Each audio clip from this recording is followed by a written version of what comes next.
L'ensemble du masque est livré dans une boîte que l'on va ouvrir. À l'intérieur, on a un filet mèche,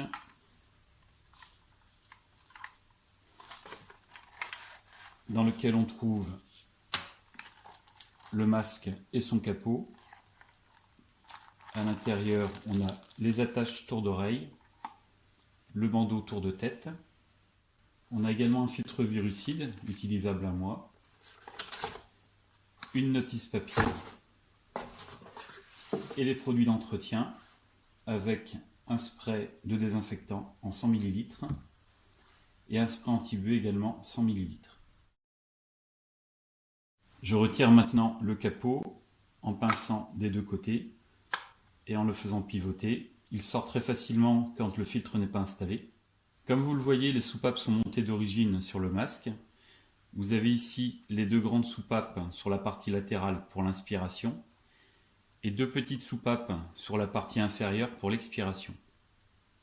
Dans cette configuration, le masque fonctionne en mode double flux, c'est-à-dire que l'air va entrer par les côtés du masque et ressortir par le bas du masque.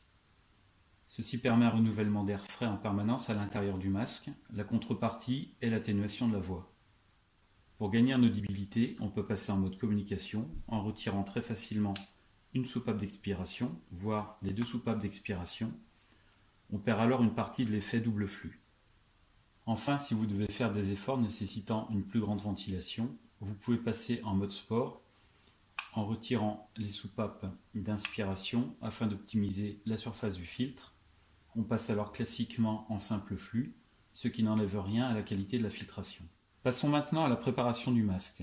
Avant la première utilisation et ensuite de manière régulière, pulvérisez en premier le désinfectant,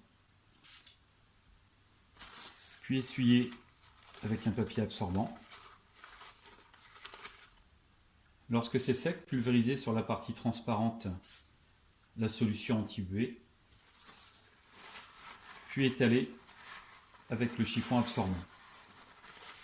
Afin que le traitement anti-buée reste efficace, n'asséchez pas totalement la solution, mais laissez-la s'évaporer quelques minutes.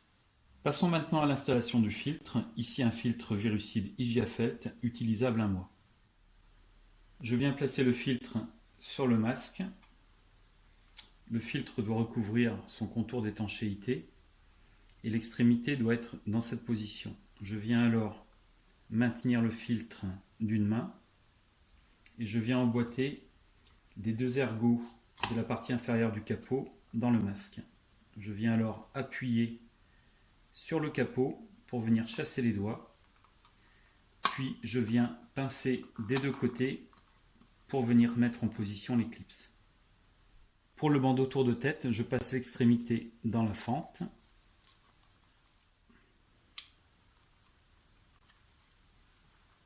Le côté velours doit être côté tête. Le réglage du bandeau s'effectue en tirant simultanément sur les deux passants de la sangle. Lorsque le masque est positionné sur le visage, vous pouvez dédoubler la sangle pour passer un brin au-dessus du sommet de la tête, le second en dessous, pour un meilleur maintien. Pour les élastiques tour d'oreille, je viens emboîter l'adaptateur de l'avant vers l'arrière dans le passant. Je viens ensuite passer l'élastique dans la première fente, puis dans la deuxième. Si besoin, je peux faire un nœud de blocage. Après avoir calculé la longueur de l'élastique, je viens faire la même chose de l'autre côté. Puis je peux couper le surplus derrière le nœud.